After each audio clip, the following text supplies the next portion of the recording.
گناہوں سے مجھ کو بچایا الہی، بری عادتیں بھی چھڑایا الہی، بری عادتیں بھی چھڑایا الہی۔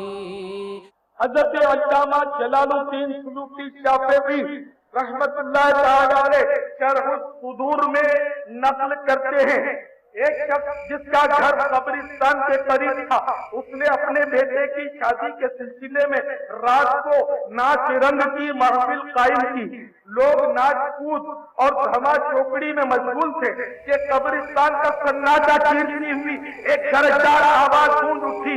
وہ خوفناک آواز ان دو عربی اشعار پر مشتمل تھی: یا اعلی لذت دہو لا تدوم لہم ان المنایا تبید الدہو والدغبا کم من رأیناہ مسرورا بلذتہ امسا فریدا من اہلینا مغتربا۔ یعنی اے ناپائیدار راج رنگ کی لذتوں میں منہمک ہونے والوں، موت تمام کھیل کود کو ختم کر دیتی ہے۔ بہت سے ایسے لوگ جو مسرتوں اور لذتوں میں غافل تھے، موت نے انہیں اپنے عہد و عیال سے جدا کر دیا۔ راوی کا کہنا ہے خدا کی قسم چند ہی دنوں کے بعد دولہا کا انتقال ہو گیا۔ موت کی آندھی آئی اور چھٹا مسریوں، دھما چوکڑیوں، سنگیت کی دھنوں، لطیفوں اور قہقہوں، شادمانیوں اور مسرتوں، بچلتے ارمانوں اور خوشی کی تمام راحت سامانیوں کو اڑا کر دے گئی۔ دولہا میاں موت کے گھاٹ پر گئے اور خوشیوں بھرا گھر دیکھتے ہی دیکھتے ماتم کدا بن کر رہ گیا۔ تو خوشی کے پھول دے گا کب تلک، تو جہاں زندہ رہے گا کب تلک۔ حکایت کو سن کر شادیوں میں بےہودہ فنکشن برپا کرنے والوں اور ان میں شریک ہو کر گانے باجے کی دھنوں پر خوشی کے نعرے بلند کرنے والوں کی آنکھیں کھل جانی چاہیے۔ آئیے اسی سے ملتا جلتا ایک اور عبرتناک واقعہ آپ کے گوش گزار کروں۔ کہتے ہیں پاکستان کے صوبہ پنجاب میں ایک نوجوان کی شادی کے سلسلے میں رات کو فنکشن ہو رہا تھا۔ کیا پڑوسنے اور کیا خاندان کی عورتیں سب نے شرم و حیا کی چادر اتار ڈالی تھی اور فلمی گیت کی دھنوں پر خوب طوفان بدتمیزی برپا تھا۔ اتنے میں ماں کے پاس دولہا آ کر کہتا ہے، ماں، میری پیاری ماں، کل میری شادی ہے، خوشی کا موقع ہے، میری خواہش ہے تو بھی ناچ۔ ماں چونک کر بولی، ارے بیٹا یہ تو چھوکریوں کا کام ہے، میں اب اس عمر میں کہاں ناچوں گی۔ لیکن بیٹے نے بازو تھام کر بااصرار ماں کو کھینچا اور رنگ میں اتار دیا۔ ہر طرف ہنسی کا فوارہ اول پڑا، طبلے پر چھاپ پڑی اور اٹھی ماں بھی اپنے بیٹوں کے فن کا مظاہرہ کرنے لگی۔ اس طرح رات گئے تک دھما چوکڑی ہوتی رہی۔ آخر کار تھک ہار کر سب سو گئے۔ دن نکل آیا، آج شادی ہے، بینڈ باجوں کے ساتھ بارات جانے والی ہے۔ گھر کا کوئی فرد دولہا میاں کو جگانے ان کے کمرے میں آیا، آوازیں دی مگر دولہا میاں اٹھ نہیں رہے۔ ایسی بھی کیا تھکن ہے، بارات تیار ہے اور دولہے میاں کی نیند ہی پوری نہیں ہو چکتی۔ یہ کہہ کر آنے والے نے دولہا کو جب زور سے ہلایا تو اس کے منہ سے چیخ نکل گئی۔ گھر کے لوگ دوڑے دوڑے آئے۔ بدنصیب دولہا رات بھر ناچنے اور نچوانے کے بعد موت سے ہم آغوش ہو چکا تھا۔ چیخو پکار مچ گئی، خوشیوں بھرا کر یکدم ماتم کدا بن گیا۔ ابھی کچھ ہی دیر پہلے جہاں ہنسی کے فوارے بن رہے تھے وہاں آنسوؤں کے دھارے بہہ نکلے۔ ابھی جہاں قہقہوں کا زور تھا وہاں اب بابیلا کا شور ہے۔ خوشیوں اور شادکامیوں کا گلا گھونٹ دیا گیا، ہر شخص تصویر غم بنا ہوا ہے۔